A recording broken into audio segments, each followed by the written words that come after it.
guys, and welcome back to my channel. I know it's been a minute again since I've last recorded, but there was a genuine reason for that.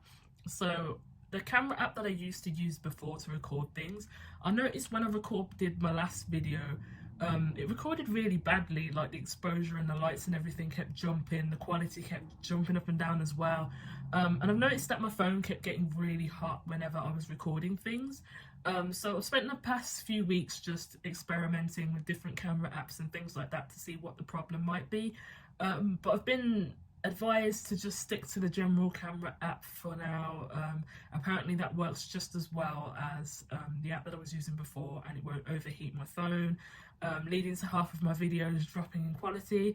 I guess I just have to get better at editing my videos just in case anything happens, because I mean, what happened last time, upset me, because I thought I'd done a really good video, and then just to see it back and see the quality deteriorate as the clips went on, I was kind of upset. So I just fixed that, and yep, now I'm back. I know what to do now. I know all the new camera settings and everything, and I can actually start recording things again. So what I've been up to in the past few weeks, I just had a few deadlines and everything. I just had to send them off. The problem I found is that I still haven't had any feedback yet from the very first thing that I sent off. So I have no idea how well I've done, how my things are marked, what I need to improve on, and I won't know, I don't think, until the new year, what I need to do with my next modules that I will start in the new year. This is like my final week of the first term, and I've had no feedback whatsoever. So, it's a bit daunting knowing that I'm coming from an arts subject into something that's a bit more STEM. And I think, especially because I've had some group work to do, you can see the discrepancies between different members of the group, because in one of my modules we were asked to do something, and to me it seemed quite simple what we needed to do, because the group had figured out like an idea for what question we were going to answer, and to me it was just automatic, but everybody was kind of panicking and like, what structure are we going to use, what type of analysis? And I'm thinking, we're just doing a 15-minute presentation. Like, we just answer the question like normal, like introduction, what is the question, then we put our findings, then we analyse the findings, then we come up with our own opinions based off the reading material and the lectures that we've had up until now. I'm like, what is the problem?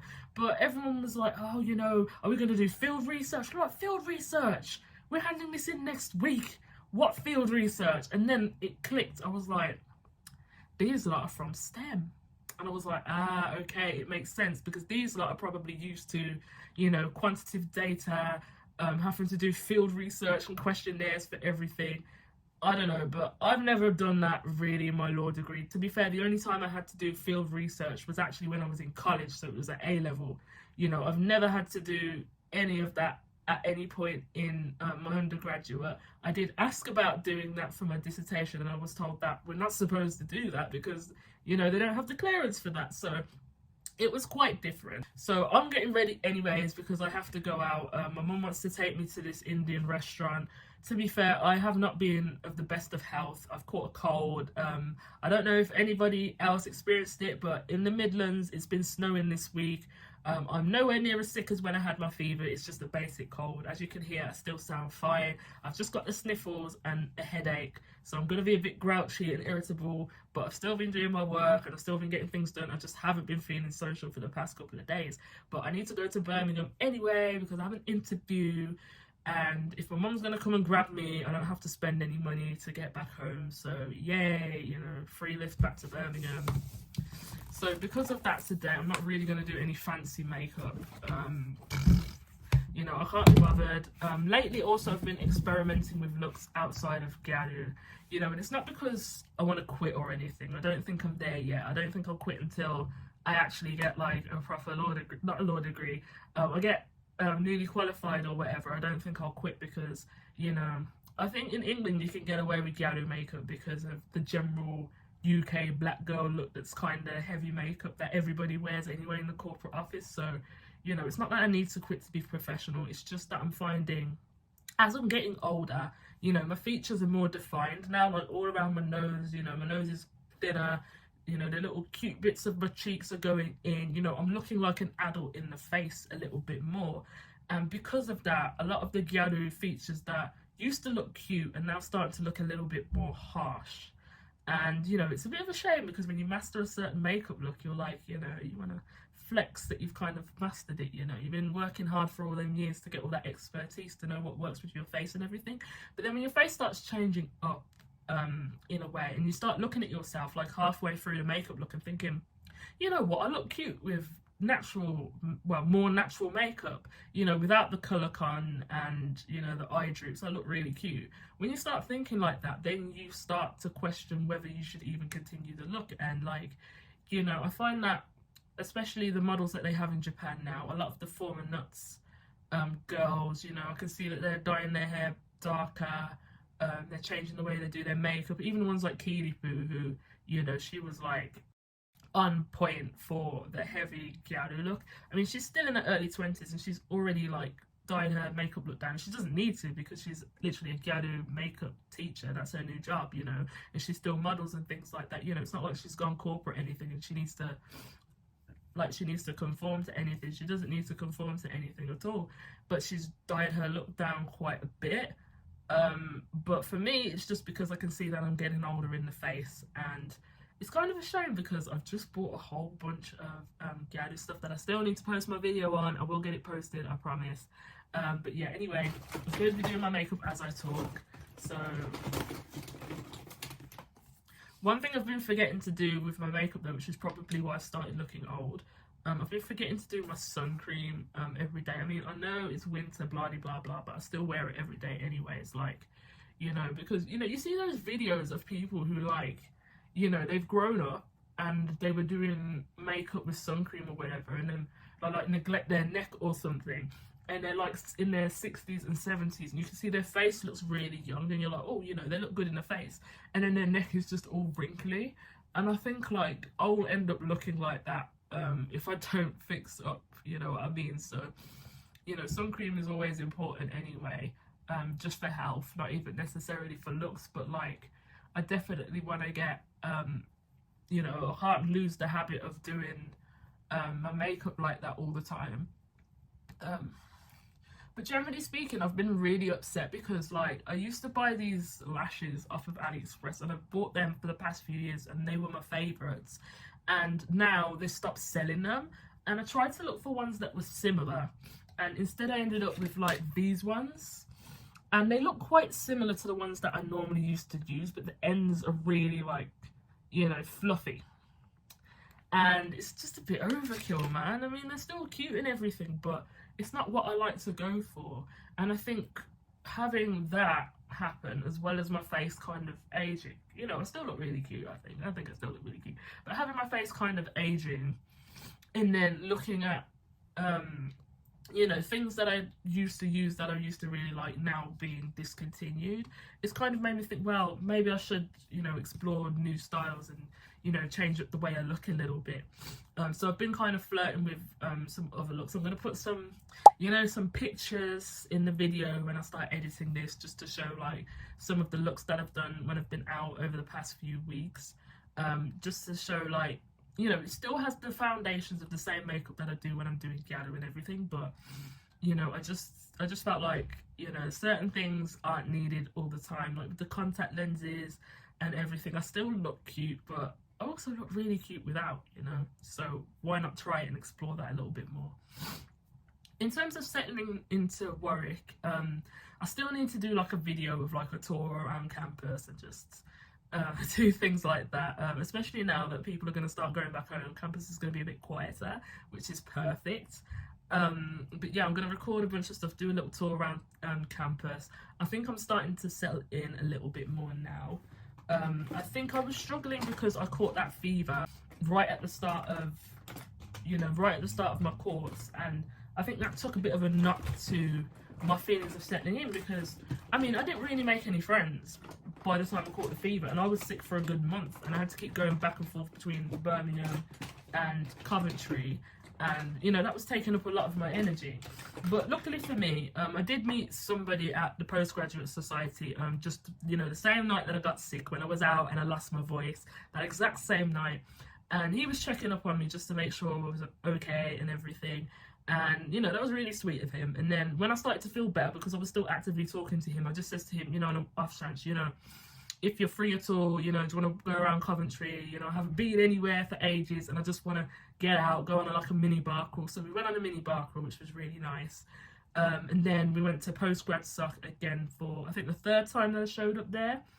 Because postgrads did a circling thing as well. Circling is really big at Warwick. It is really big at Warwick. I thought it was just the sports teams, but no, like anybody can circle at any time. Just say the word and they're gonna circle. But yeah, so we went circling, and then we went on like a mini bar hop thing, and you know, I realised, you know, this guy's actually kind of cool. Like, and I met like more other people, and I'm thinking, I think the postgrad suck is where my base is here. You know, that's where I feel I get along with people. I get along with everybody as always, but I feel grounded. In a weird sense, I feel grounded. I feel like, yeah, this is the group I want to keep coming back to. I have fun with this group. I can be myself here. You know, I can be all 26 years of me, unapologetically, and there's nothing wrong with that. You know, I don't feel like, you know, a problem. Because when I went out drinking with the cheerleaders and the rugby lot, it was so fun. It was really fun. And I really got along with one of the guys from rugby. But the problem is, one of the guys from rugby is 20 years old and he's trying to move to me. And I say no. And he's like, you know, it's so stupid that, you know, you're against being like with younger men because, like, you know, we're adults at the end of the day. And I'm like, you know, we're literally drinking a bottle of vodka together. You know, I do see you as an adult, but you are an adult that is also 6 years younger than me. You are the same age as my little sister, you know. And then I showed him a picture of my little sister and he was like, that is a baby, that is a child. And I'm like, that is how I feel when I look at you. You know, you're an adult and we can drink together and I talk to you with respect like an adult, we're vibing or whatever, but never anything else, because that is all types of wrong. I don't know how these people do these big age gaps.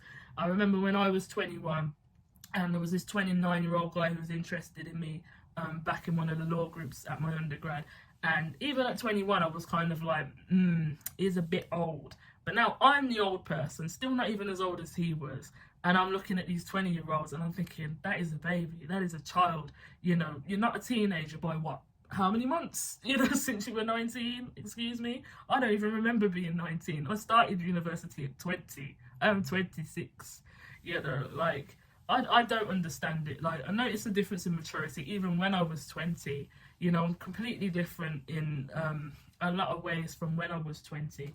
And, you know, I embrace it a lot. You know, I wish I could get my fitness back. That is literally the only thing I want back from when I was 20, because, you know, my mindset is a lot better. I am better at knowing what I want to do and where I want to go. I mean, I'm not like neck deep in bereavement anymore, which is also a big thing. Because my 20th year, when I went through a bereavement in my first year, that took up a lot of like my headspace. So I was just trying to not be in that space at 20, and being only 20, there's only so much that I knew to do, you know, even though I tried all the help and whatever. It takes time to learn how to utilize that help and learn how to navigate the world and blah blah blah, and other things that kid will probably realize when he gets to my age. You know, there's no point in arguing with me about 20 being an adult. I never said you weren't an adult, but you are also very much adjacent to a kid, you know, until you're at least 25. You know, when the frontal lobe develops, blah blah blah, will you be in a place where you should have those experiences that I have? You know, I don't think that it's appropriate for somebody who's older to expect older behaviour from somebody who is younger, which is why I kind of side-eye those age gap relationships where, like, the older person's talking about them being childish. I'm like, they're supposed to be more childish than you. That's why they're younger. You know, they've still got time to develop. It's not like they are your age and have just done nothing to age and develop and grow or whatever. You know, they're still in a space where they've got things to learn and things to do, you know. And I think that should be acknowledged and embraced. You know, you can't look at a younger person and expect them to be the same as you. It's not reasonable. You know, there's nothing wrong with me being friends with somebody who is younger and looking at them and seeing them as an adult that they are. They are legally an adult and they live on their own, same as me. You know, we go to the same university, whatever. But they are younger, and that's just a fact. And it's not a bad thing. It's just a fact. Like, and because you are younger, you know, and he's trying to talk about his work experience and stuff like that, and I'm like, it doesn't matter. Give yourself 6 years of that job. then come to me and tell me you're exactly the same as you were when you were 20, because I doubt it, you know. Life is for living and learning and getting new things and becoming better, blah de blah blah, all the deep stuff, you know. And it's only if you're not doing that yet, you're going to end up in your 30s, past Saturn return or whatever, and you're still in the same spot you was in years ago. What was that line that Dave said in that one track with Jay Huss, Disaster? What did he say now? He was in the same spot that he was in last year, like, and he's saying it as it's a bad thing, you know. You're not supposed to be in the same space as years go by. You're supposed to move on and grow, like. But anyway, that's a ramble about age. But my point is that I'm finding space here, even though I am old, you know, and I'm appreciating that. I feel like I get to have a proper uni life again. And it's not quite a do-over, but because of that bereavement I had when I was 20, and then COVID and everything just ruining, like, pretty much my normality of UK university life, it's like, you know, I guess I can just relax and just let myself experience it all over again, but without, you know, the anxiety and stuff of my bereavement. And also, I finally started doing cheerleading stuff as well. Even though I've still been in recovery or whatever, I started doing some cheerleading stuff, and I realised I actually really do like stunt, and I think I'm going to keep doing that as much as possible. One of the girls was telling me that if I keep practicing and things like that, I can actually keep it up, you know, even when I leave university and whatever, because the Warwick squad is affiliated with this cheerleading group in Coventry that we sometimes train at. I mean, I haven't been there for training yet, but I think that would be really enjoyable.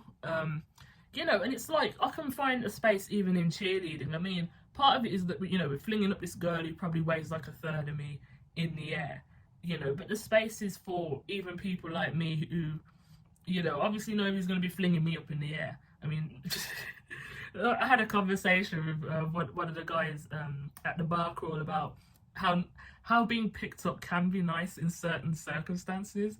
But anyway, so while nobody's going to be flinging me up in the air anytime soon at cheerleading, you know, it's nice that there are spots that I can do. And when I was looking back at the videos of me doing those things, I didn't look as awkward as I probably felt.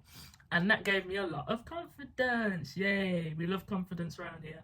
You know, I've always been very confident at doing things, but, you know, I want to see myself be good, not just the fact that I can do it. You know, I want to see that improvement. I want to see myself, you know, doing good. I want to see myself doing good. I want to look at myself and go, yeah, that's a cheerleader.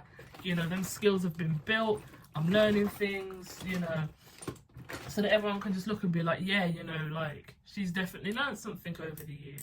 You know, not just only things to do with my course. I want to be fitter. I want to learn sports things that I haven't been able to do really since before COVID. And I want to be, you know, in a spot where if I really like cheerleading, I can still do it, even after I graduate and things like that. Because I don't know what I'm going to do, to be honest. For graduation, I really don't know whether, you know, I want to apply for further study or just keep applying for these law firms, because, you know, I want to join, obviously I want to be a solicitor, that's without a doubt, like, there's no question there. But I feel like, you know, what I've learned so far at Warwick has been, you know, so much that I could just take a break and upskill.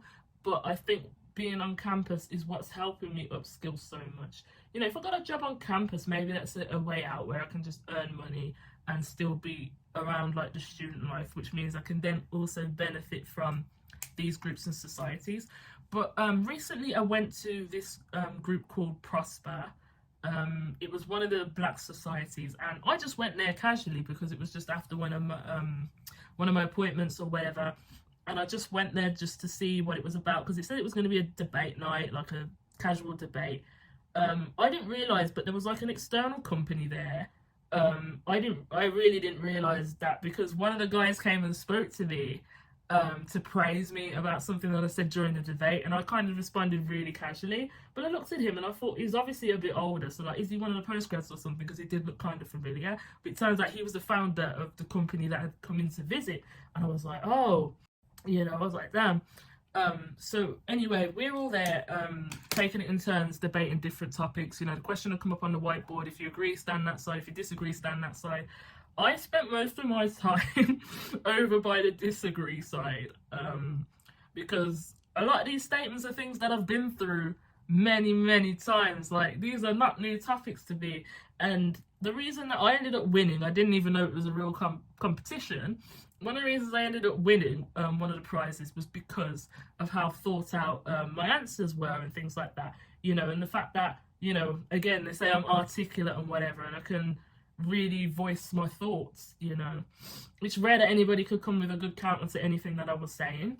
But what stood out to me the most was a lot of the internalized shame that us as black people are expected to feel in corporate spaces because of how they, the corporate recruiters, choose to do things when it comes to diversity initiatives. Because one of the guys said that he went to one of the big law firms, you know, Magic Circle. He went to the Magic Law Circle for a vax scheme. Brilliant, amazing, wish it could have been me, you know, like, amazing, you know, all praise to him. But he gets there and he says there's only like 4 other black people. I think that's a good number, but 4 other black people there, and they're all there on the same diversity scheme as him. When he speaks to the trainees, they're all part of the diversity scheme as well. Like, that's how they got their foot in the door, and then they were kept on.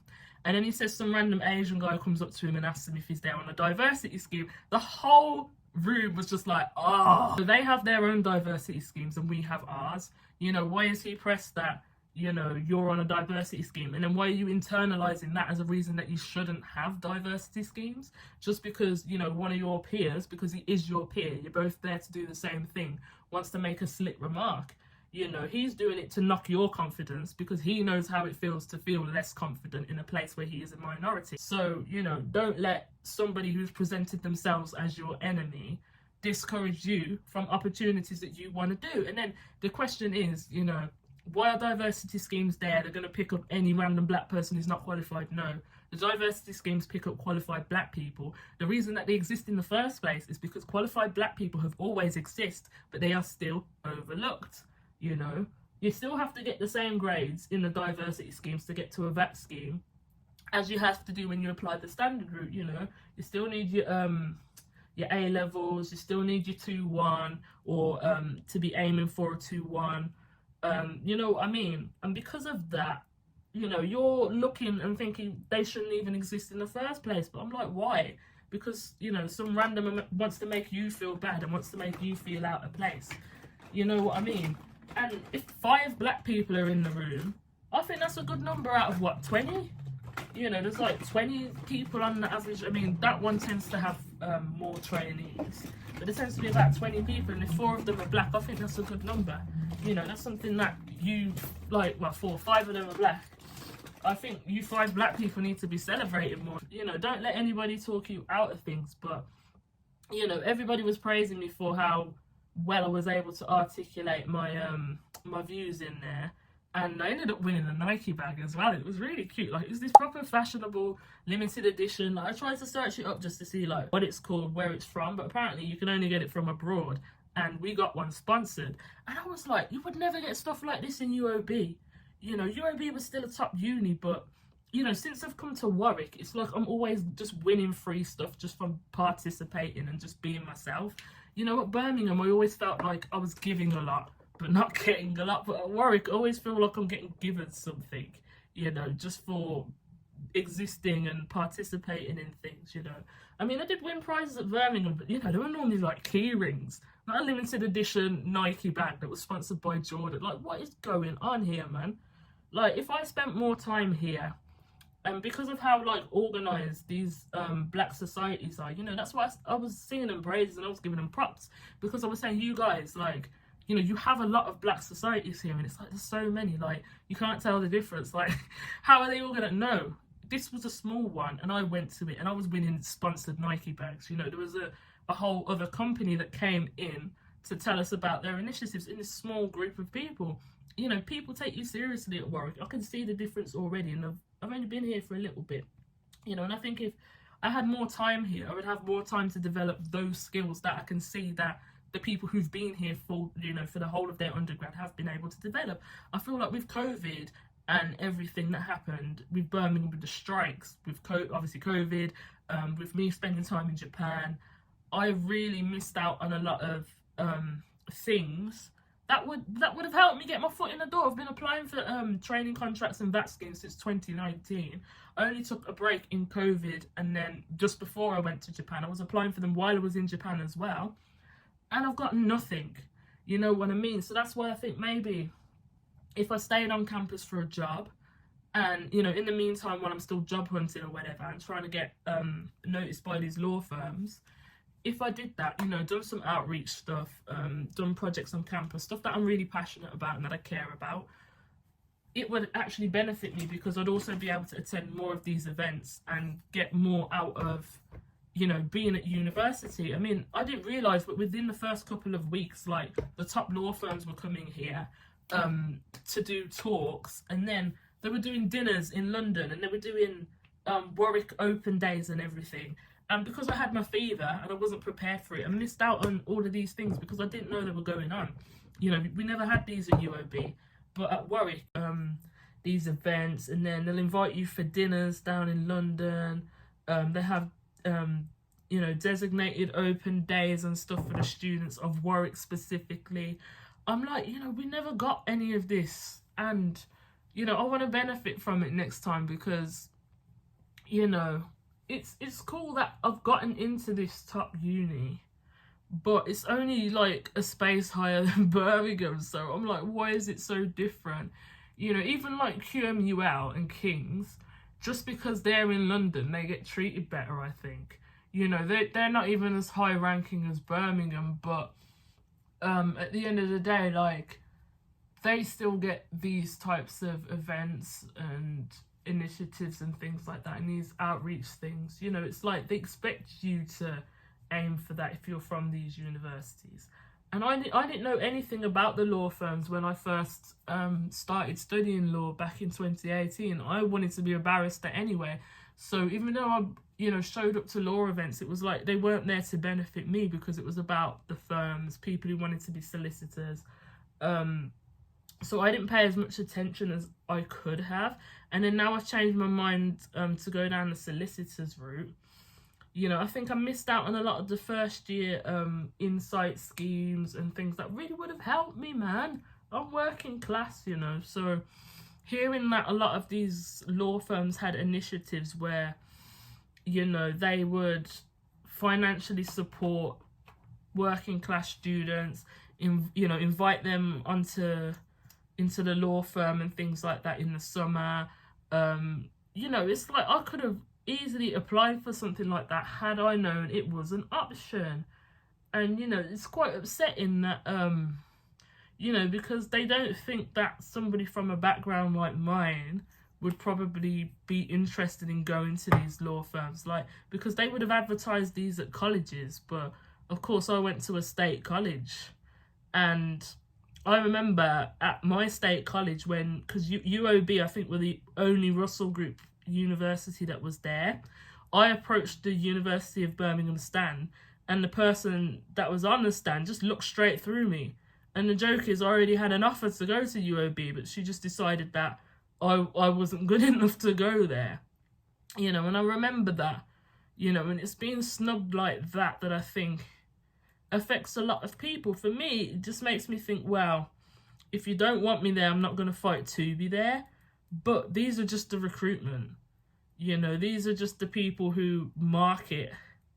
You know what I mean? They're not the people who are going to be deciding whether I get a VAT scheme or even whether I get a place at the university, because clearly not. Like, you know, I got a place at University of Birmingham. I got a place at Warwick University a few years later. You know, they even accepted me at KO in Japan.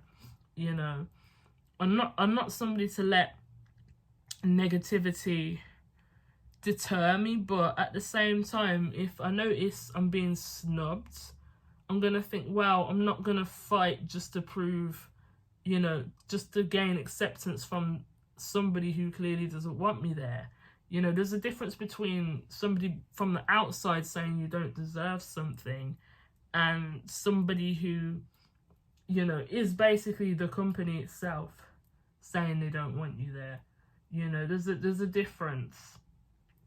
And, you know, I think stuff like that I still need to figure out, you know, even though I've gotten to 26, you know, I've gotten to 26, I've been in this law thing for a while now, but, you know, I still think there are things that I want to improve on as a person that I can learn at Warwick, because Warwick seems to have all of that stuff there.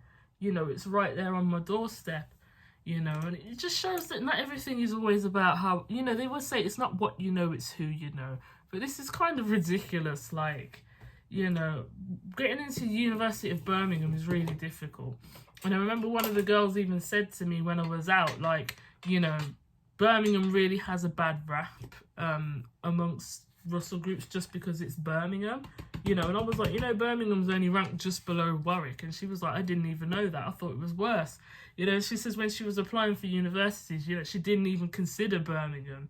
Meanwhile, where I'm from, the idea of going to the University of Birmingham, like, people don't even know what university rankings are where I'm from. Like, university is university.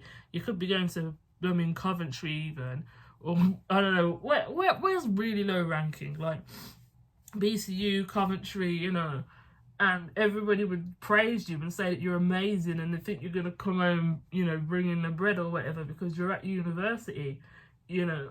Any university, it doesn't matter, but, you know, when you get further up, you realise that there's a discrepancy between the universities even, you know, and I think that shocks me because it's not like my university was even lower than 15, say.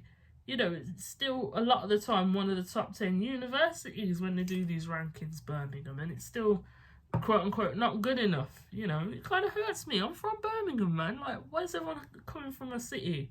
You know what I mean? There's nothing wrong with Birmingham, but you know, it's just stuff like that that I think, feeling it more now that I'm at Warwick, it doesn't deter me, but I can see the snobbery now, and you know, I'm thinking, well, I'm just that more determined to aim for the stars and aim for what I want. But I do notice that as I'm getting older also, I can see what type of firms I feel like I would be more aligned with, should it come to working. I mean, I'll do a VAT scheme anywhere, I guess, because a VAT scheme is a VAT scheme.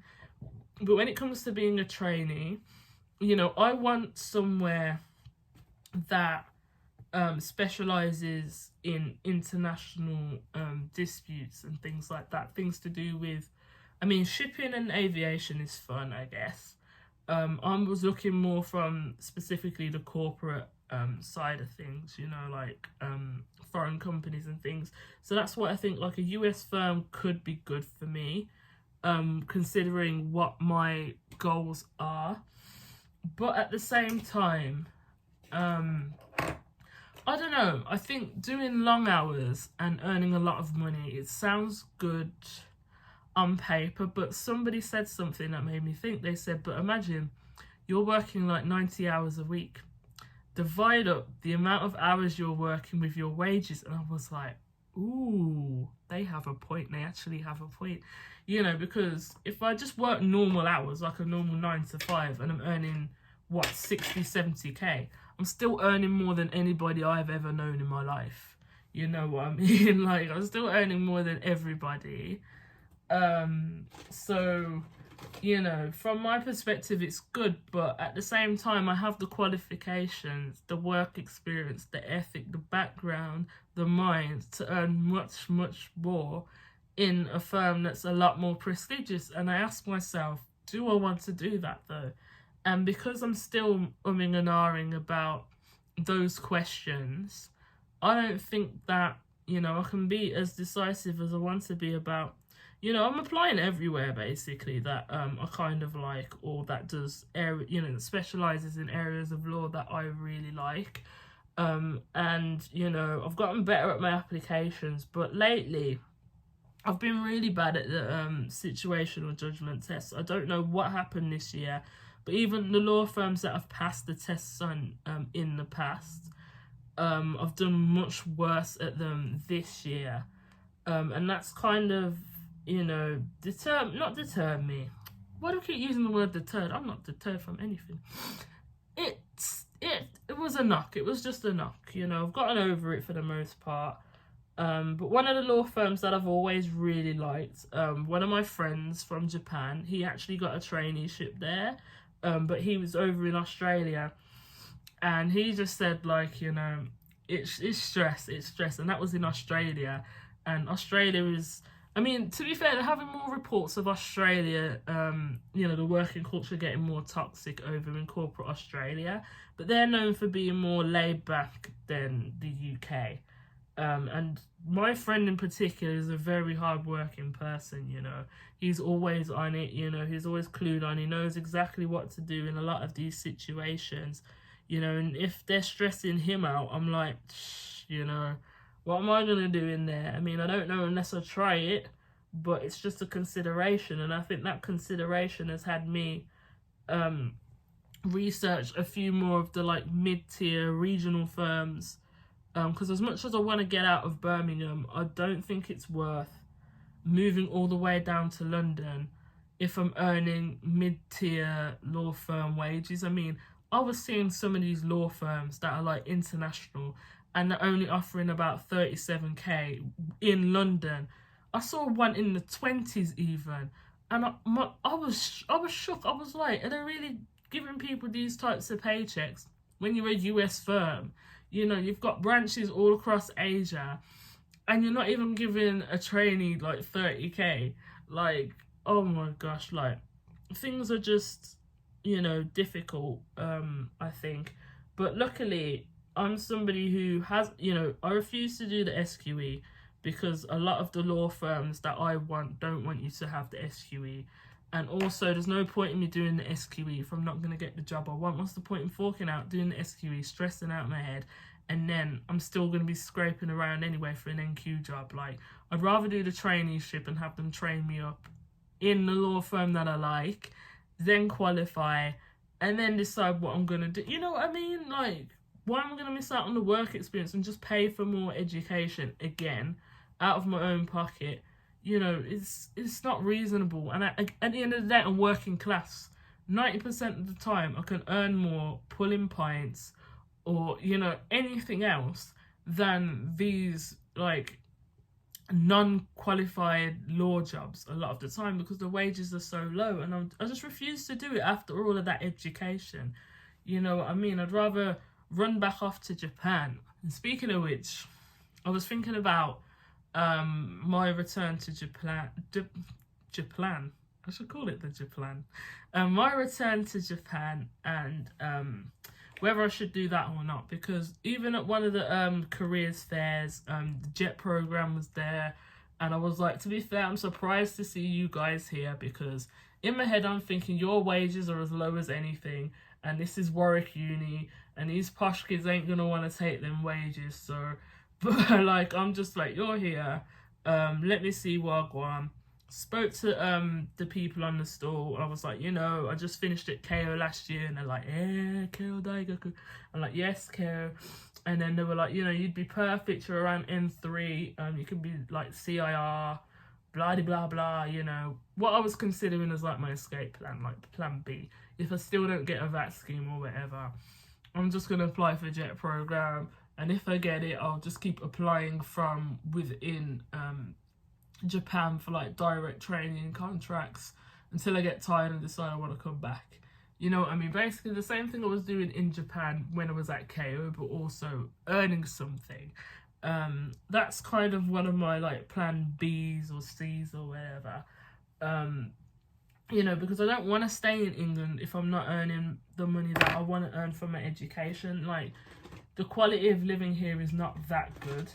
You know, if I'm not doing the thing that I really want to do while being in this country, which is being a solicitor of England and Wales, I don't want to stay here otherwise. I'd rather go running off to Thailand teach English and Thai box on the weekends. Like, I don't want to stay here if I'm not a lawyer. I'm sorry, like, there's nothing else that would keep me here. You know, if I was a lawyer, at least I'm doing a job that I love, and you know, I'm around other people who are doing the job that I love, and you know, it's just better that I'm actually enjoying my life here instead of always feeling like, you know, I'm always scraping and, you know, somebody's always coming for me over some BS at work, and, you know, I'm looking and I'm realising, you know, I'm not even earning that much, and these people are, you know, acting like I'm supposed to worship them.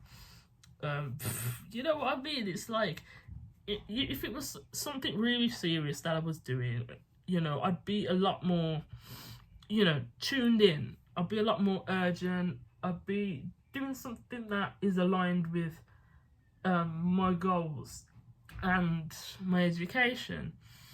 I don't want to stay here just to say that I'm staying here when I'm not enjoying it, you know. There's plenty of other countries I'd love to experience working in, and if I can't get the VAC scheme or training contract that I want, I might as well just go and do that in the meantime, you know, because otherwise I'd do that when I'm newly qualified or whatever, like my friend in Australia is doing. It's just too much stress in this country, and the weather's not good enough, and I always get sick. You know, there's plenty of other places that have free healthcare or whatever, if that's my bother. But, you know, Japan is, you know, a place dear to my heart, and I do want to get fluent in Japanese. I feel like it's a waste that I'm not fluent yet. You know, I mean, every time I think back to being in Japan, I just think about, like, the people that I befriended, and I think about what a shame it was that I couldn't communicate what I wanted to say to them properly a lot of the time. You know, I don't really want to be in that situation where I'm bumbling and stumbling over my words and I can't say what I want to say. I want to be able to speak another language properly, and especially the effort that I've put into Japanese. I don't like that I'm forgetting things. Like, I actually went to the Warwick Japan Society as well, and that was pretty good. And compared to, like, the one in Birmingham, because it was meant to be like the casual what was it, like the casual conversation or something, and then you go there and it's actually teaching you Japanese. It's teaching you, like, N1 grammar. I'm like, excuse me, Warwick, you're giving me Japanese lessons on my days off. Like, what? Like, this place has got this place really has everything. And, you know, it's a shame that I'm only here for a year and I already missed a few things in the first term. You know, I do really like it here. I'm just hoping that oh, that was quite a bit of there was a lot of eyeshadow. I didn't want that much. Yeah, one thing about this eyeshadow is, like, the colour isn't even that dark compared to my skin. Like, look at this. Look at that. Look, that's the colour that I've used. And then, like, how dark it is on my eye. Why is it so dark? Like, I just want, like, a normal neutral brown that's kind of, like, just a bit darker than my skin or something. But, like, so heavy. Anyway. Yeah, so let me do this thing all around my eye. So yeah, I want to go back to Japan because I want to learn to be fluent in Japanese, and I want to actually be a proper bilingual, so that all the years and effort I put into the Japanese language will actually amount to something. You know, I just don't like being somebody who bumbles through their words. You know, like I'm not a serious student. I was a serious student. I've studied Japanese for 3 years, and I'm only like N3. And, you know, Japanese people are trying to make me feel better. Like, oh, you know, I've been living here my whole life, and I don't know kanji either. I've been learning English since I was 5, and I can't speak English. But, like, I actually moved to Japan, and I've been studying Japanese, like, quite high intensity, and, you know, it's difficult. Like, I don't know why I'm so, like, because there's Japanese people who literally have never been abroad. Like, like the guy I was chatting with, he sounded like a whole American, and he's saying he'd never been abroad until now. Like, he'd only been on holiday and stuff, and, you know, he's just like, it was there like, oh, these people are tripping, man. And I was like, you've really never been to America. You sound like a whole American. It's like, my accent, and it's not your accent, it's your use of words. Like, that's cap. These people are tripping, man. Like, this is a whole American. And he's there laughing, and he's like, oh, what, you know, you need to teach me what to say in England. And I was like, yes, I will teach you what to say in England. I promise, like, we'll get there. Like, you teach me Japanese and I will teach you British English. Like, it's just like, you know, he can still speak like that, even one of my friends in Japan, I remember she'd only been to like India a couple of times, and that was just like months, you know, not even like how I was in Japan for a whole year.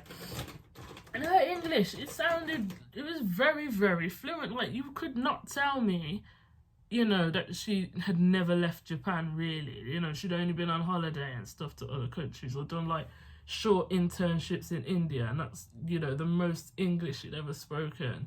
And I just think, like, I just feel like I'm just lacking. I'm just one of those lazy Brits who doesn't, you know, absorb the language as well as I should do. And, you know, I want to combat that. I want to actually be fluent in it, you know, so that I feel like my efforts have paid off, you know. Like, it's not an easy language to learn, and it is fun when, you know, I'm learning new kanji and I recognise new kanji, and, you know, the onyomi and the kunyomi and everything, and I remember the difference, and I can read sentences, and I'm like, yeah, you thought you got me, sentence. You thought I didn't know that kanji, but I did. You know, that the satisfaction of being able to read random kanji, you know, it's great. You know, it gives me life, but I can't do that if I forget the language, you know, and I don't want to forget any more of the Japanese language. I'm going to try my hardest to remember bits and pieces. One thing that annoys me about makeup palettes is none of them just have like a dark brown that is like glittery. I mean, I've got the old Fiery palette, the old one. I think the new one got rid of it. But this colour here, Sleepwalker, look at it. Look at how much I used it. Because I love that colour. It's like a dark, shimmery brown. It's perfect, but I've got none left. And they've discontinued this palette and they made a new one. And I haven't bought the new one yet. But I think they got rid of this colour in the new one. And I'm like, why? Because nobody ever makes dark, you know, shimmery browns anymore. Gets on my nerves, man.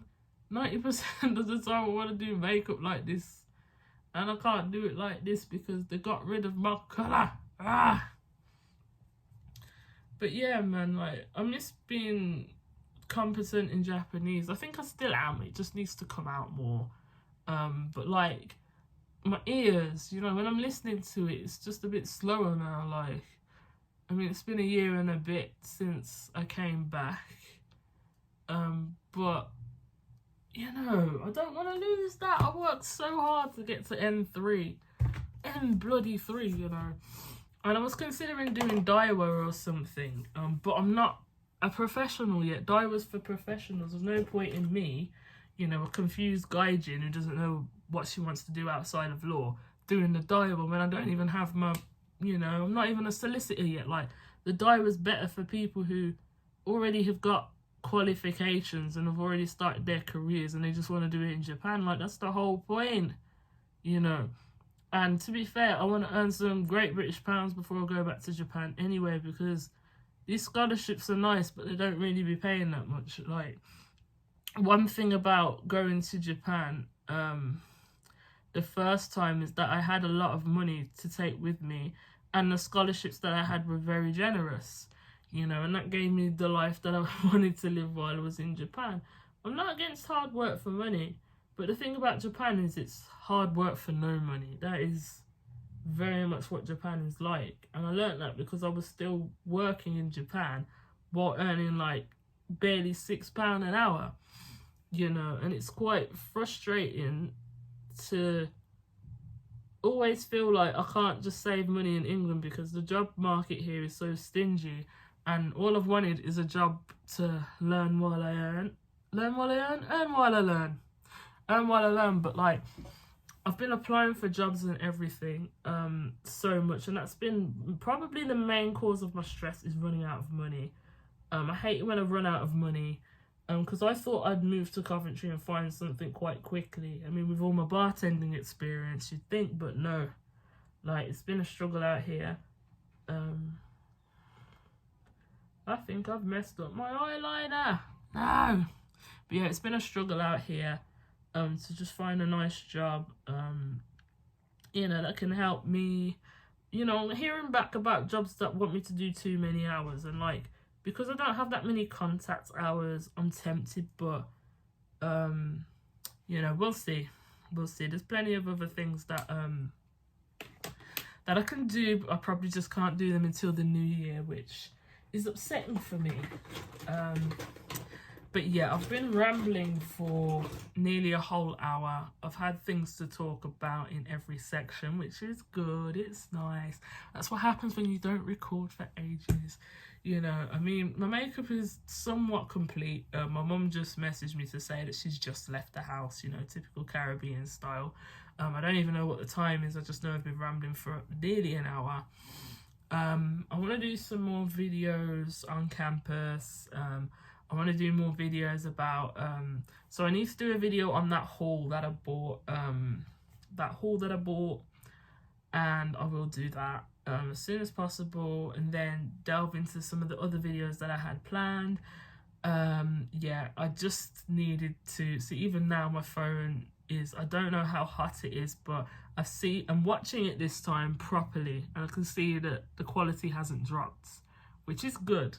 Last time I was so upset, you know, because I was out and everything and I've been drinking, I probably didn't even notice. It was Halloween and everything. So yeah, we're gonna fix up, I promise.